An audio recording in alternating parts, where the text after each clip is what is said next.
Yes, everyone, it's your boy NornRat89 here, bringing you a very special video. Yes, as you're watching the video right now, currently August 16th, I am 34 years old, so I wanted to do a special ranking video for this one. We're going to rank my top 34 favorite horror films of all time, and that's awesome. And what that means is this is just my list. It's subjective to me, it's unique to me, and that means I would love to hear from all of you in the comment section. Share down below your list, some of the favorite horror films that you have that are most influential to you, because like I said, this is just my personal opinion, my list. There's no others like this, and we're going to talk about 34 films, which means there's a lot to talk about. We're going to breeze through some of them and just have like clips and images from some, and then I'll stop to talk about any particular ones that I have any, things to say about, or any kind of specific moments or things I want to talk about, you know what I mean? And then when we get to the top five, I'll ramble through all of those five, of course. So let's do this. Roll it.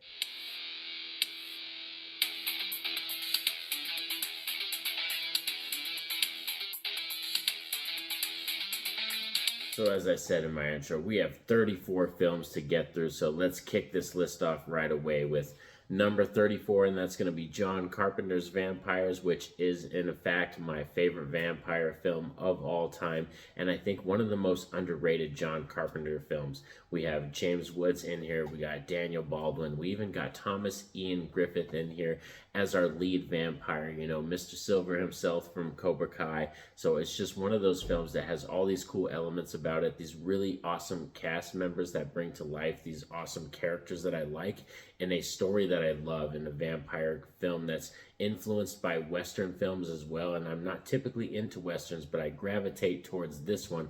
I really is right up my alley. The only thing I would say is maybe a negative is for it being a John Carpenter film, I really do wish this film had a better score, and that would elevate this film even more.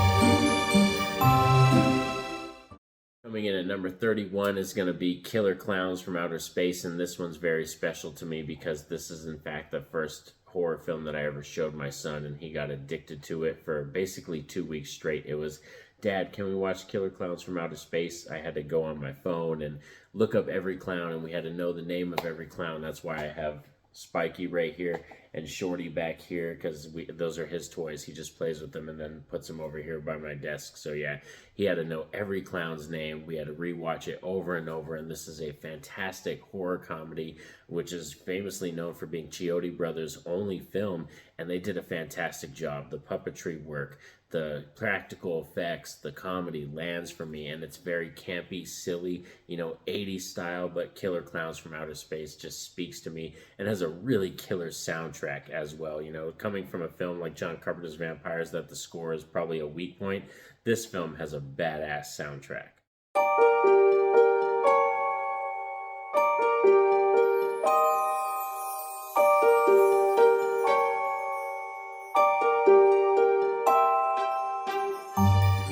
Coming in at number 29 is going to be Puppet Master 2, and this is, if you're a fan of the channel, I'm a huge Puppet Master fan, and this is my favorite sequel, my favorite Puppet Master film, and like I said, one of the greatest sequels of all time in terms of horror history, and I'm really into this franchise. This is a franchise that's kind of like straight-to-video horror, but it's one of those franchises that I would love to go to the video store and just rent them over and over and bring them home and watch them with my mom and my grandma. And man, yeah, I have so many fond memories of this franchise, and Puppet Master 2 is the one that speaks to me the most, the one I remember the most, and like has some really awesome callbacks to the Universal monsters and stuff.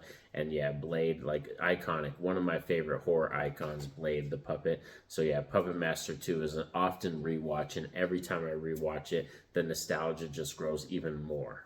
Coming in at number 28, we have Psycho 2. And yes, if you know me, I am a sequel whore, and I think Psycho 2 is better than Psycho. That's not to discredit that film. I think Psycho is a 4-star film, easy. I just think Psycho 2 is a superior film with a really good script done by Tom Holland, and Anthony Perkins is fantastic. This is, I think, his best performance as Norman Bates. I think this is my favorite performance of his, and just that, the whole film, by the time you take the journey in Psycho 2 and you get to that third act, it's got so many good reveals, so many good twists, and has one of my favorite just ending shots when we have Anthony Perkins standing outside of the house, and it's like the shadow silhouette, the dark, like kind of evening lighting, and man, he looks like an alien standing outside of that house. It's creepy as fuck. And Psycho 2, like I said, easily one of the greatest sequels in horror history.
Coming in at number 21, we have Ty West X, and this one I wanted to talk about mainly because Ty West is one of my favorite horror directors in the game right now, one that I'm so happy for. Like, I'm very excited to see how Maxine turns out, and X is a fantastic masterpiece. I know this film isn't for everybody, but for me, it's right up my alley. It's a slasher film.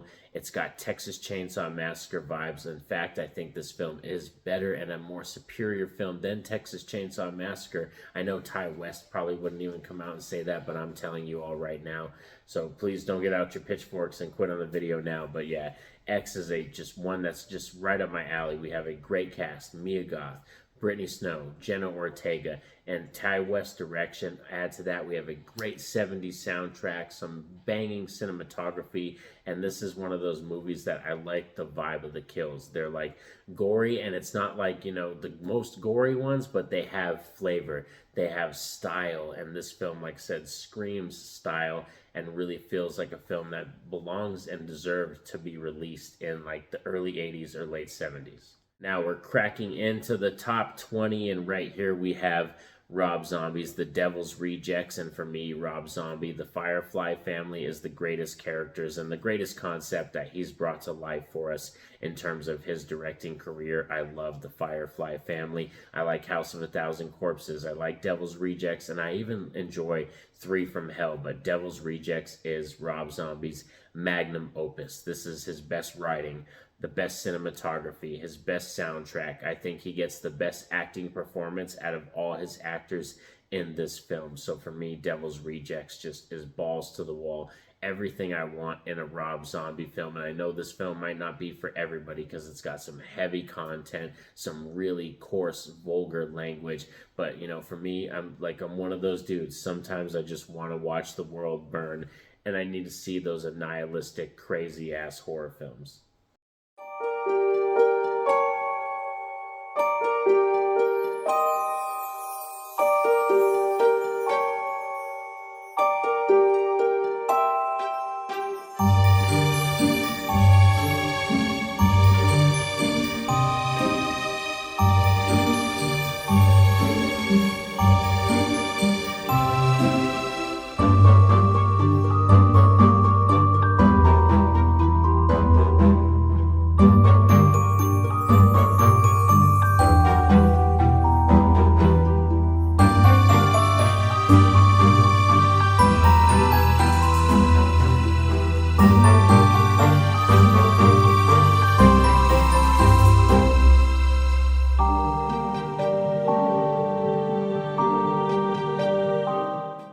Coming in at number 15, we have The House of the Devil, another Ty West film, and for me, this is Ty West's best film, and this is a perfect example of just Ty West, a director, knowing what he's doing. He plays with you the whole movie. This is a film that builds tension slowly throughout, has that lingering fear of you think something's going to happen, but I'm not going to lie to you. 85% of this movie, really nothing happens, but it's expertly acted by Jocelyn Donahue, who is our lead actress in the film, and once you get to that last 15 minutes, it goes for it. It throws everything at the wall, and this film is wild.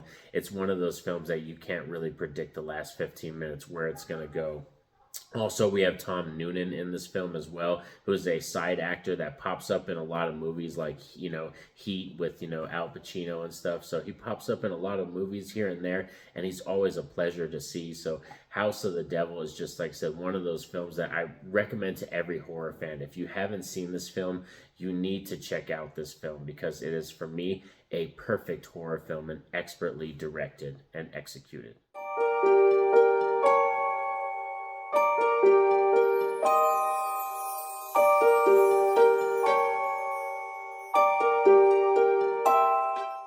Now, coming in at the number 13 spot, we have Night of the Demons from 1988, directed by Kevin S. Tenney, and just a fantastic film that is a really good ripoff of Evil Dead, and I mean that in the best way. This is the best Evil Dead ripoff that you're ever going to see. It's about a group of teenagers on Halloween night that go to party at this whole house, and they end up waking a freaking awful demon that starts possessing them one by one and killing everybody. And man, the gore effects, the practical effects, add to that, we have Linnea Quigley in here, which is going to get you a lot of points because that is my heartthrob, my crush, my lady from like as childhood as a horror crush. It was Linnea Quigley. So gorgeous. I love her. So you're going to get a lot of points from me with that. But yeah, add to that, like I said, Night of the Demons is the best Evil Dead ripoff. And I mean that in the best possible way. If you're really into those films, the vibe, the horror comedy, creative characters, and just a film that goes for it and has a good killer soundtrack as well, Night of the Demons is going to be right up your alley.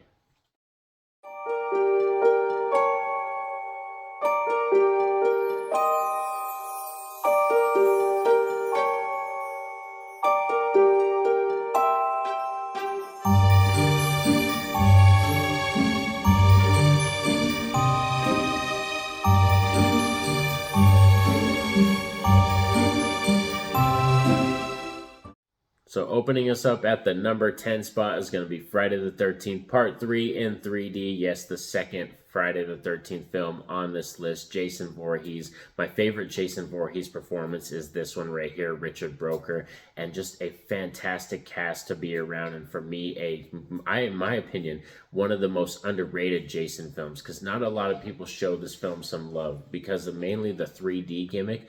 But I think Friday the 13th Part 3 has really everything you want in a Jason Voorhees film. It's got a fantastic disco score by Harry Manfredini, and the cast for me is really fun to be around. And Jason Voorhees, like I said, the greatest performance. This is the one that scares me the most. And Friday the 13th Part 3, you know me, being a Jason lover, it's just nostalgia, feels like home, that camp horror, right up my alley.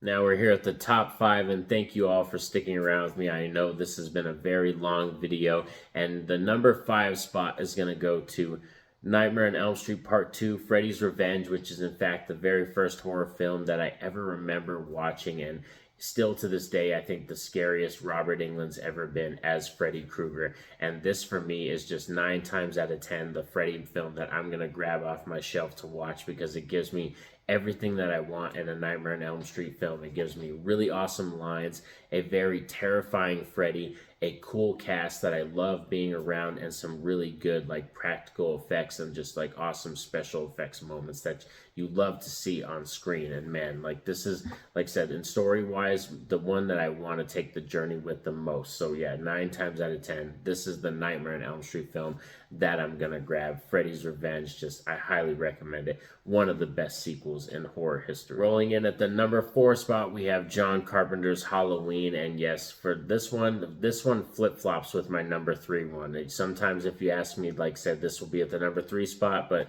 as it sits right now for the list, as making it right now in this video, I'm going to stick John Carpenter's Halloween at this number 4 spot. Really a classic slasher that just laid down the template for a lot of other slashers that would come after this. And John Carpenter just, it's a really simple film. Not a lot of gore. It just has a good soundtrack. You know, even the acting, I would say, isn't the greatest acting. It's just a very simple film. What I would describe this film as is like that warm cooked nice homemade meal that your mom makes for you on Thanksgiving or like, you know, Christmas Eve. That perfect meal that was your favorite as a child and only mom knows how to make it. That's what John Carpenter's Halloween feels like for me. It's just comfort food, and that's why this film stands the test of time for me, and to me, is my opinion, the best Halloween film still to date. And I love this franchise. This is my, you know, in my top 5 favorite horror franchises of all time. I love a lot of the other Halloween films, but John Carpenter's Halloween, I think just, yeah, this one is still the magnum opus, that perfect one that just I love returning to and feels, like I said, like that perfect comfort food. Coming in at number 3, we have Friday the 13th Part 6, Jason Lives. Yes, my favorite Jason film, the one that blends the comedy and the serious Jason together the best. This is a fantastic soundtrack as well by Alice Cooper. A really good performance by Jason Voorhees, our actor C.J. Graham. Great performance and a really fun cast to be around. I love the Tommy Jarvis representation in this film. The acting by Tom Matthews is great. I love our final girl, Megan. She's one of my favorite final girls in the Friday the 13th franchise. And like I said, the killer soundtrack, cool Jason. We actually have kids at the camp in this one, and that's very rare for a Jason film. So I think that adds another element, another layer to the film. And yeah, for me, this is Jason before it got too wild, before it got too bombastic. It still was close to home, but they added new layers to it and a comical nature to it that I actually found kind of funny. And yeah, this is the Jason film that I love returning to the most. That is just that film that cheers me up any time of day, whatever I'm feeling like. You know, Friday the 13th is my favorite franchise, and yeah, Jason Lives is like, I watch a lot of the Friday the 13th films over and over, but for Jason Lives, I would say 7 times out of 10, because I love watching so many of the other ones as well. A good majority of the time, though, 70% of the time, I'm most likely watching Jason Lives. Coming in at number 2, the runner-up to the top dog is going to be another John Carpenter film, and this one's John Carpenter's The Thing, and probably the greatest remake that exists on this planet Earth, man. John Carpenter's The Thing is just an expert horror film that's building tension, that has a fantastic cast with a great score, a great setting as well, and a very simple story that has like a shape-shifting alien that is discovered by this crew of like scientists and people that are staying at this, you know, facility, unlike, I believe, yeah, it's Antarctica or whatever, and like they want to, you know, check this thing out, and it defrosts and then starts mimicking people. And man, like, yeah, it's crazy like what happens. And like the dog in here, the special effects, still to this day, the greatest practical effects that I've ever seen on screen. And I like how they have a prequel to this film that leads right into this film that actually goes really well. I think the prequel, the only problem is the CGI, because this one has king level practical effects, and we have Kurt Russell in here, and like just a fantastic cast that brings to life this tension that John Carpenter had in the script. You don't know who to trust in this film, and this is one of those movies that when you get to the third act and after you see the film,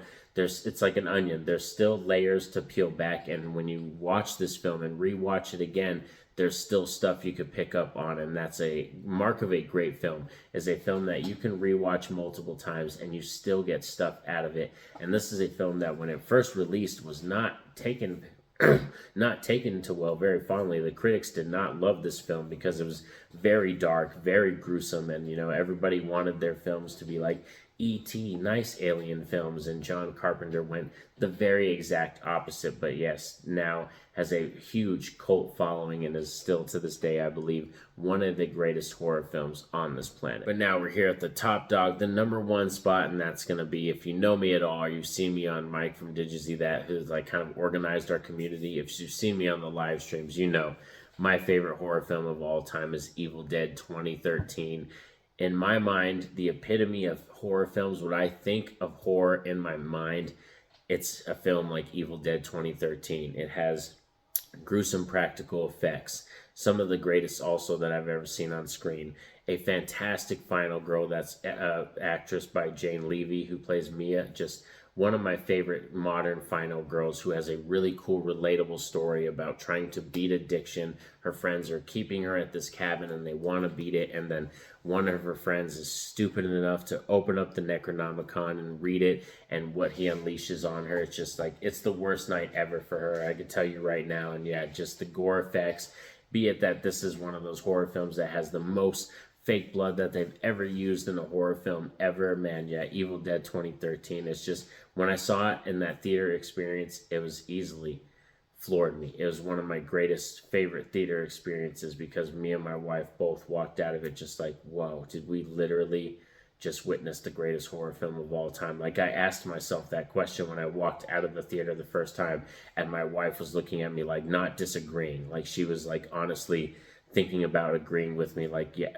yeah, I think that might have been, you know what I mean? So it's like, yeah, Evil Dead 2013 makes a very lasting impression. And the one thing that kind of bothers me is that people kind of talk about this as a remake.